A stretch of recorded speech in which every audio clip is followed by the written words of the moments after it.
Welcome to the Positive Productivity Podcast, episode number 78. Welcome to Positive Productivity Podcast, where we empower our audience to achieve and appreciate personal and professional success, especially in the face of adversity. Listen in as our guests reveal their stories of challenges and hurdles and how they overcame defeat and became triumphant in their endeavors. Let's get motivated and move forward with your host, Kim Sutton. Welcome back to another episode of Positive Productivity. This is your host, Kim Sutton. And today I'm thrilled to have guest Suzz Adhikari with us from fitbodyandhealthbalance.com. Susan is a health, fitness, and confidence educator who educates young female adults on being confident on who they are while trying to become better versions of themselves. Susan, it's so wonderful to have you here. Thank you so much for joining us. Thank you so much for having me. I'm thrilled to be here. Oh, you're so welcome. Could you share more about what you do with the audience? Because so much more, but I wanted to save the good stuff for you to explain yourself.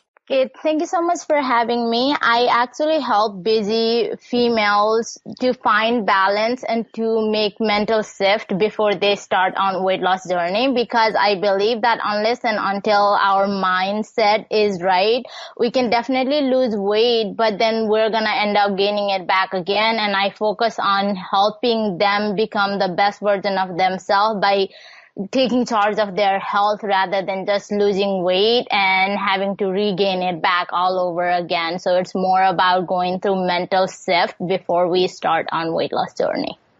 I've heard that just that mental shift alone can start the weight loss journey without even making any significant changes to diet or exercise. Have you seen that happen? Yeah, definitely. So with one of my friends, she always wanted to lose weight, but she never believed within herself that why, like her why was not strong enough. She didn't know why she wanted to lose weight. She just thought she wanted to lose weight because she wants to look good. But then once we talked and everything, she figured out that, oh, I'm not coming from the right mindset. So she started shifting her mindset to just maybe doing one simple activities daily, maybe eating just a regular salad or even a good meal just because she cares for herself and she didn't focus on losing weight, rather trying to be healthy.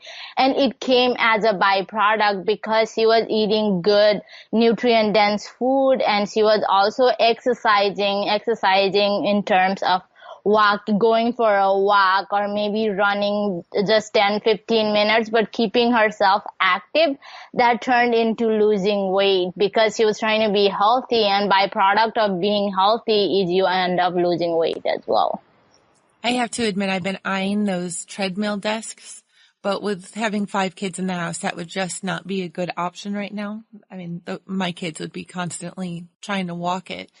But those are always appealing to me just because it's so hard to get exercise into the day sometimes, with the exception of going up and down the stairs to do laundry. Yes, exactly. I know.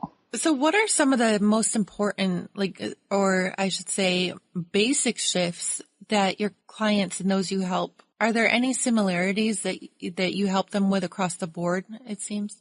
In general, it comes to, first of all, accepting who we are as we are right now, because I believe that a lot of us try to get to that end goal and don't realize that we have to love ourselves for who we are right now, so that way the whole process becomes so much easier. And at the end, when you achieve the goal that you want, it becomes sustainable and you love yourself for what you are doing. So all of them, all my clients and friends and family members, everyone I help, it goes to show with small mental shift and small daily activity habit change. For example, we go through with cleaning out our cabinet slowly, one thing at a time, and most of the time we focus on what we can add in rather than what we have to take it out. So it's mentally, you're not training your brain to be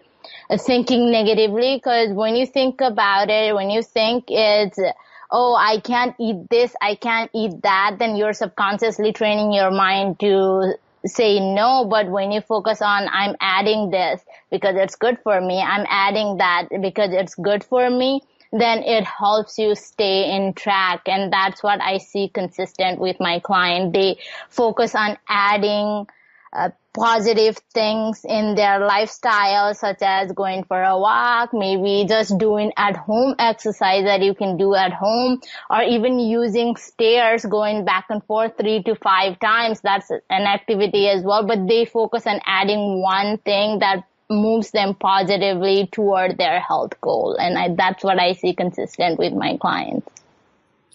That's so great. What type of morning ritual do you have? And do you help your clients design and develop a morning ritual for themselves to help them make this shift? Yes, I do. I personally also have a strong morning ritual because I believe that if your morning is right and strong, you start in a strong foundation, then your day goes along that way as well.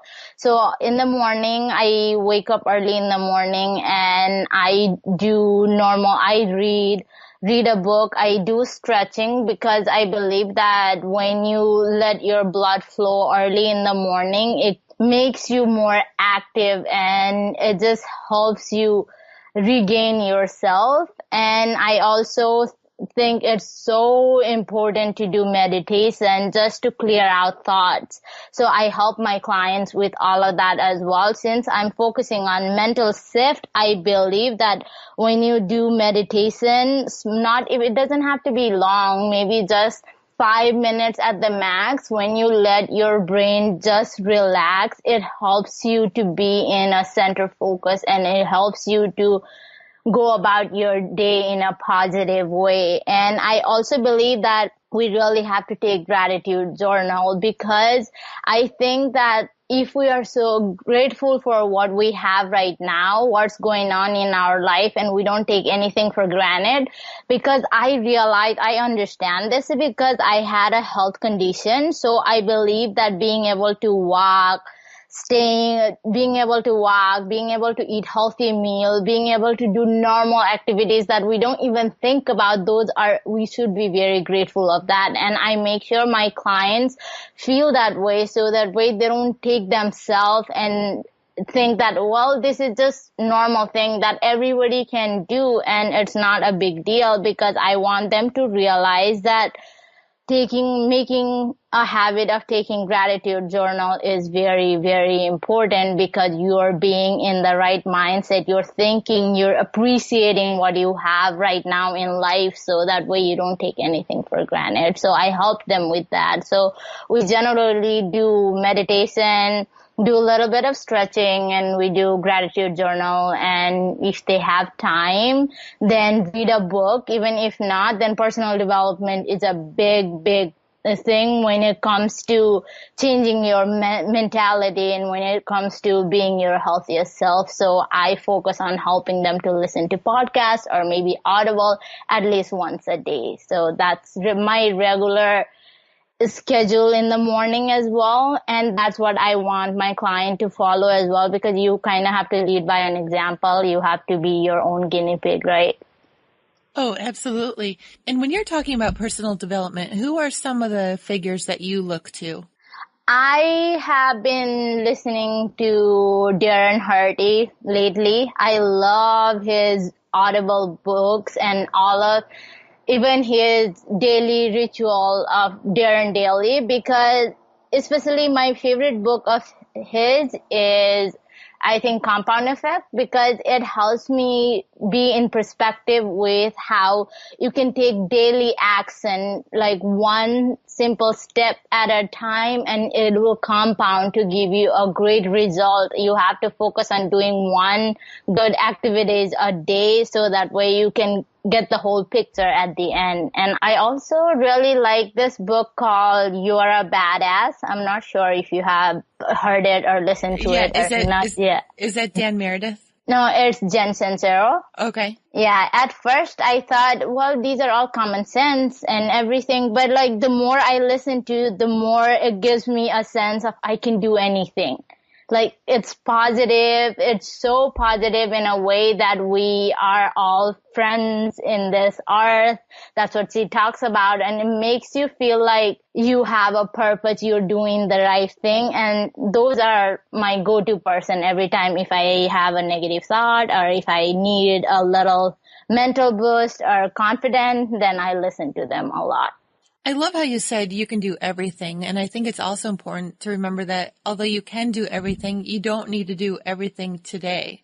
No, of course not. And so many of us try to do everything or way too much in a day. And then we get frustrated when we haven't tackled everything. And that can be, losing 10 pounds in a day.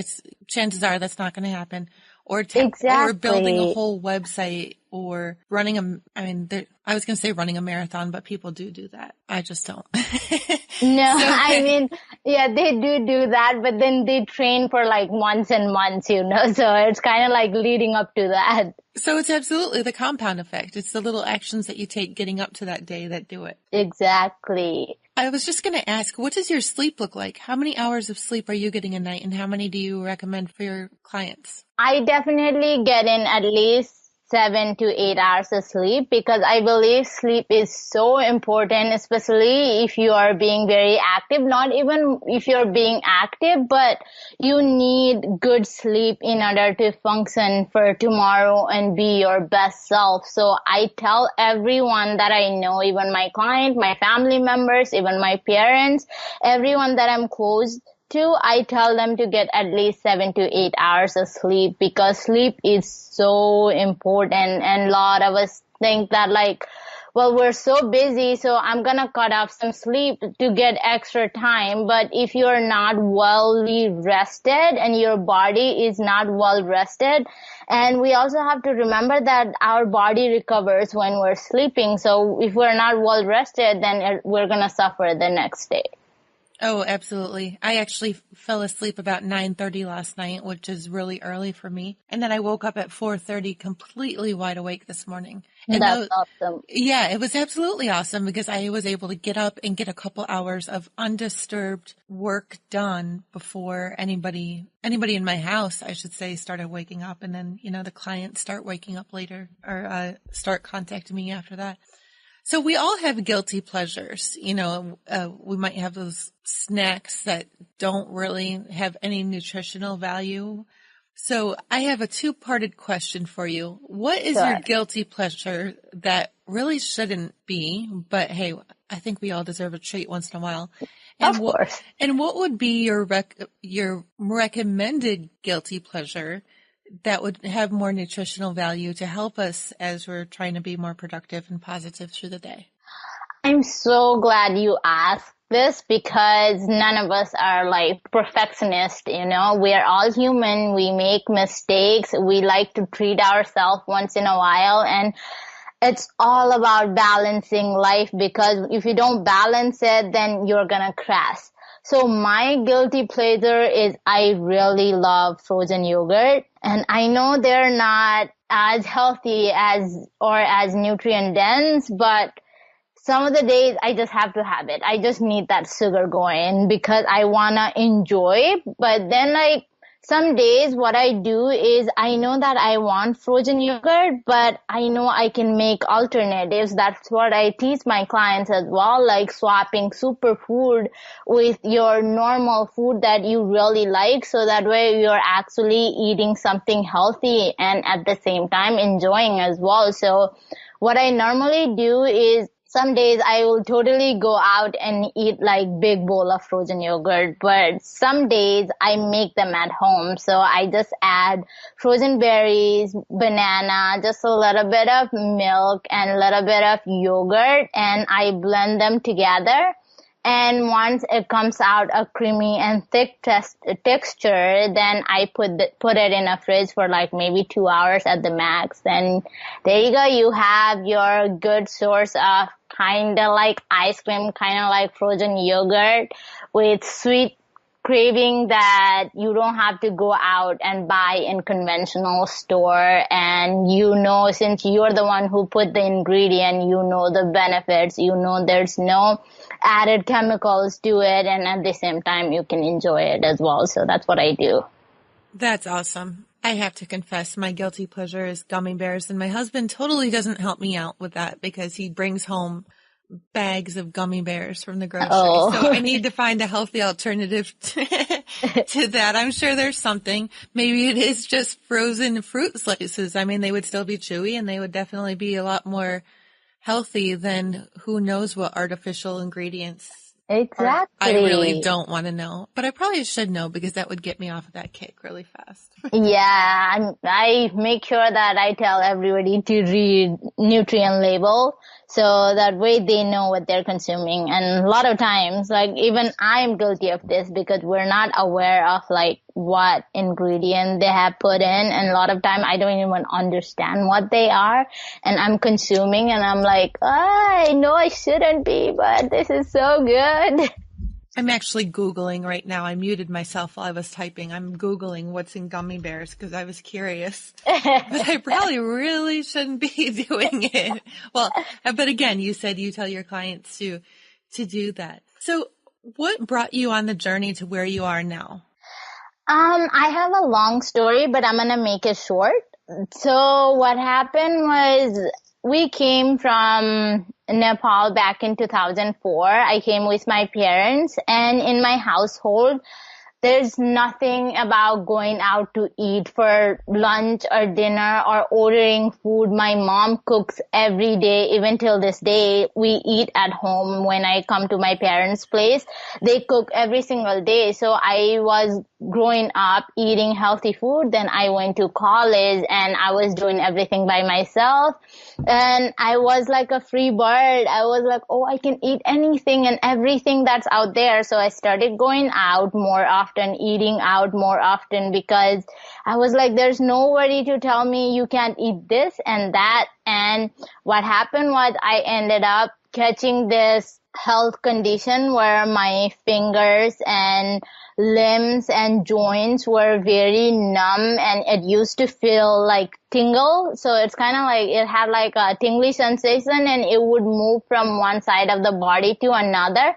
And it got to the point where like I couldn't sleep at night because half of my body felt like I was paralyzed. And so I went to the doctor.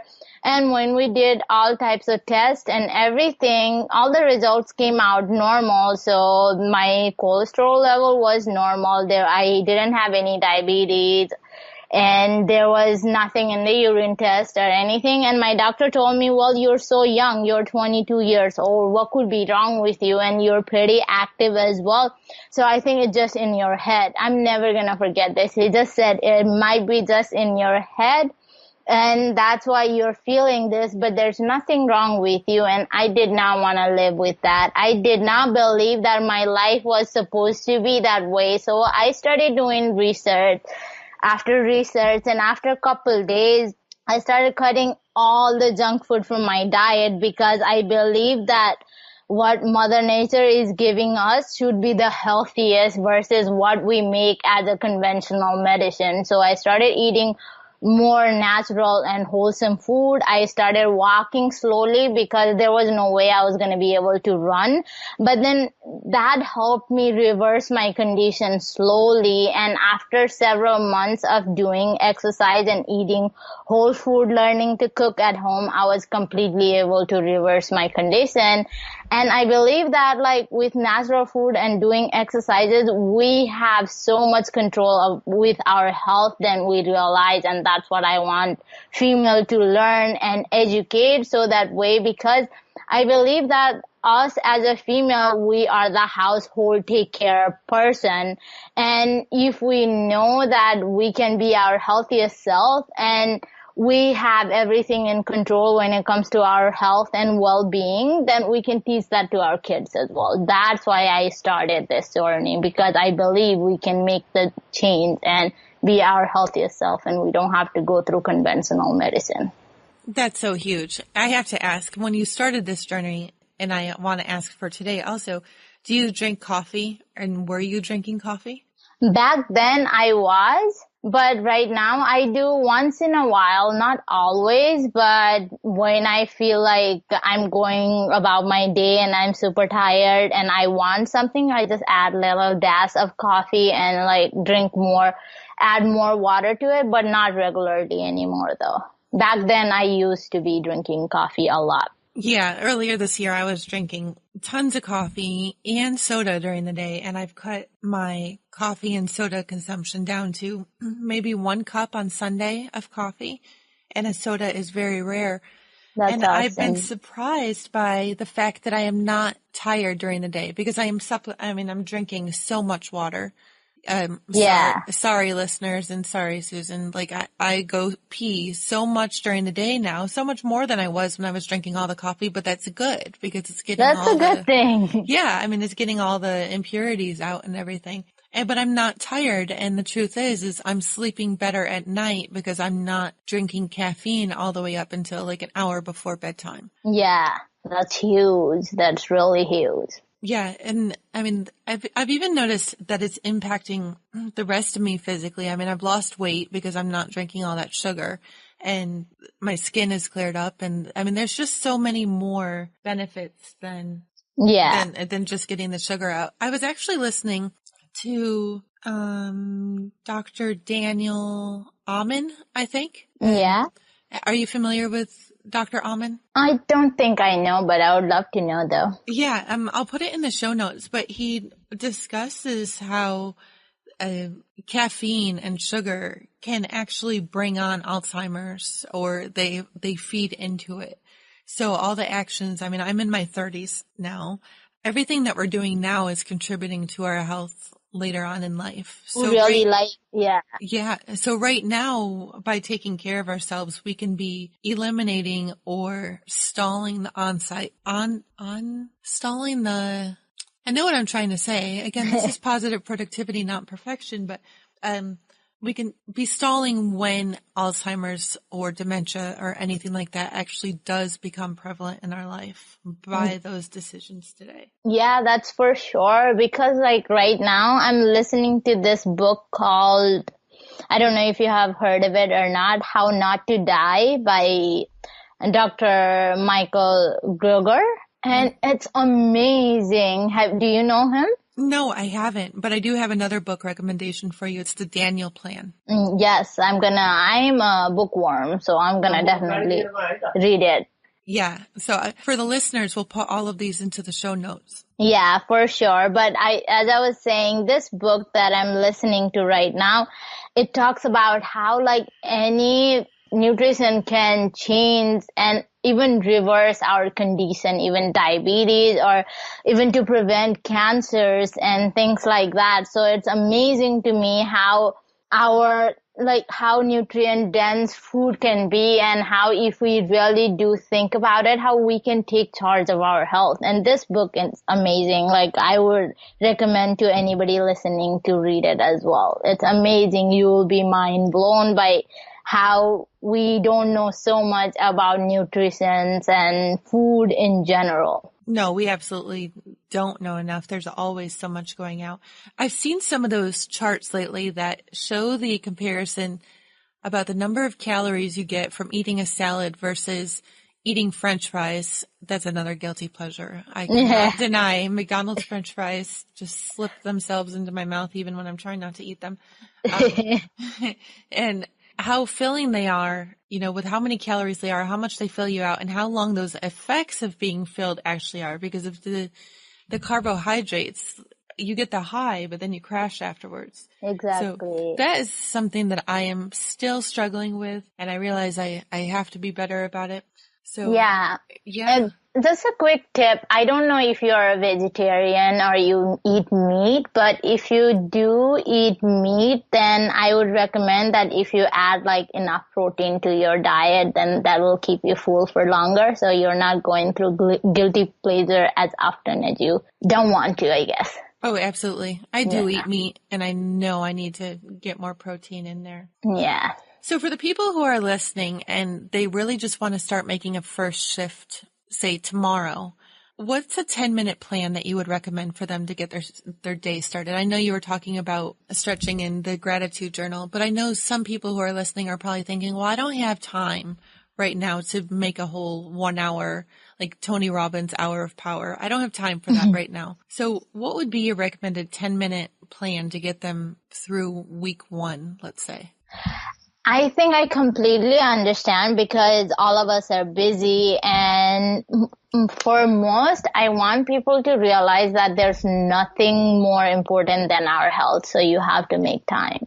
I know we all get 24 hours in a day, and it's all about making priorities, so you have to make time, but other than that, I would, if you just have 10 minutes in a day where you can think about how you can plan your day, then I would want you to think about what you're going to eat, because your food impacts the most. Forget about exercise right now, but just focus on what you're going to consume for breakfast, for your lunch, for your dinner, and for your snacks. Prepare them in advance the night before so you have everything ready and set to go. So that way you don't end up eating junk food when you're super hungry and not thinking properly. I think that's the main thing, because a lot of us end up, because we don't pre-plan our day, and we end up eating something that we don't want to, and we feel guilty about it. So if you want to start from tomorrow, then I would think that if you plan out your day with what you're going to eat, even if you can't make your meal, just write it down. Tomorrow for breakfast, even if you're ordering from outside, tomorrow for breakfast, I'm going to eat this.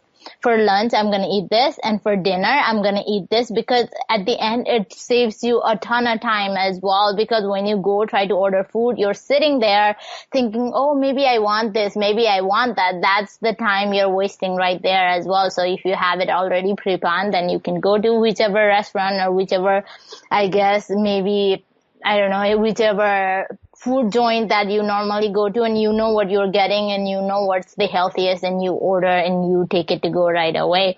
That saves you time as well. And if you really want to incorporate exercise, then I think even if you just have 10 minutes, then just focus on doing interval training. That's what I tell everybody. You don't have to go on hours and hours long exercises. Just do interval training for 5 to 10 minutes. And with that, because you're raising your heartbeat to the max, it helps you lose calorie even after and throughout the day. And it's one of the best exercise to keep you in shape if you are very short on time. So I would recommend that you plan out your day for your food and do interval training. Suzz, what did you eat for breakfast this morning? This morning I made overnight oats. So I made it last night. So I added a little bit of yogurt and oatmeal, some nuts, and I also added a little bit of almond milk and berries. And then I left it in the fridge. I mixed it up and left it in the fridge for overnight, and it was ready for me to eat this morning. So I didn't have to think about it. It took me probably like 5 minutes, or not even 5 minutes, to make it and have it ready. That's so huge. And I'm thinking about people who are in a hurry in the morning and they pass Starbucks on the way to work, but they didn't think about what they were going to eat the night before. So they didn't think that they were going to have time this morning. But just having to sit in line at Starbucks, I mean, there's 10 minutes of their day that they could have had the time to plan their breakfast. Exactly. That's for sure. And even when I used to work back, I used to make sure that I made my lunch on Sunday, because I know for a fact we have time on Sunday because it's relaxing day. So even if I didn't have time or I felt lazy to cook big meals, I made sure that I made salad and put them in 5 different containers without putting dressing or anything. So that way I have my lunch ready for next day, and just put the dressing on the side if I want dressing, or put chicken if I want some protein. And it takes literally about 30 minutes if you're creative to make sure you plan out your whole week for lunch. Yeah, that's so huge. And what are your thoughts about those frozen meals that you can get, like the Weight Watchers? And I have a feeling I know what you're going to say, but like the Weight Watchers and the ones that are supposedly healthy in the frozen food section at the grocery? I think if you can, for me personally, I would focus on fresh fruits and vegetables rather than frozen meals, because they do market saying that it's healthier version, but then at the end of the day, you didn't make it at home, so you don't know what they put in. And even when you read the ingredients, some of them you don't even realize what's in it. And plus, like, think about this. If it's frozen and it's been in the cooler for so long, how do you think it's healthy, and how do you think that your body is gonna incorporate? How are you supposed to make sure that that's healthy and say that I'm eating a healthy meal, like if it's been in the fridge for so long? Right, plus all the sodium and preservatives. Yeah, exactly. I mean, we're not preserving ourselves with those preservatives. Well, it has been an absolute pleasure having you on Positive Productivity today. Where can listeners find you on the internet and find out more about what you do and get in touch? Thank you so much for having me here. And I'm very, very active in my community, in my Facebook group. So anybody listening to, if you wanna come join and get more health tips, then you can find me at thebalancercommunity.co. Or just my website, like Kim mentioned, fitbodyandhealthbalance.com. So I'm very, very active in my Facebook group though, and I provide as much support as I possibly can. I answer as many questions as I possibly can. So if you want to get a hold of me, and if you want to have one-on-one conversation, chat about health and wellness, then do come find me in my group. It's thebalancercommunity.co. Great. That will be in the show notes, listeners, so you can find it right there. Thank you so much again, Susan. Thank you so much for having me. It was a pleasure talking to you. And you as well. And thank you, listeners, for being here for another episode of Positive Productivity. If you enjoyed what you heard and you feel like somebody else could benefit, please share this episode to your social media. We'd also love your ratings and reviews. So head on over to iTunes or Stitcher. And hey, if you feel like it, a 5-star would be awesome. Until next time, make it a positively productive day and week. Hey there, this is Kim Sutton, host of the Positive Productivity Podcast. And I just want to take a quick moment to thank you for listening to this episode. If you enjoyed it and were inspired, I would love to hear your feedback. Please take a moment or two and visit the podcast on iTunes, Stitcher, iHeartRadio, or on my website at thekimsutton.com to leave your rating or review. I'd also like to invite you to join the Positive Productivity Book Club and to find out more about my coaching packages by visiting thekimsutton.com. Until the next episode, I hope you have a positive and productive day.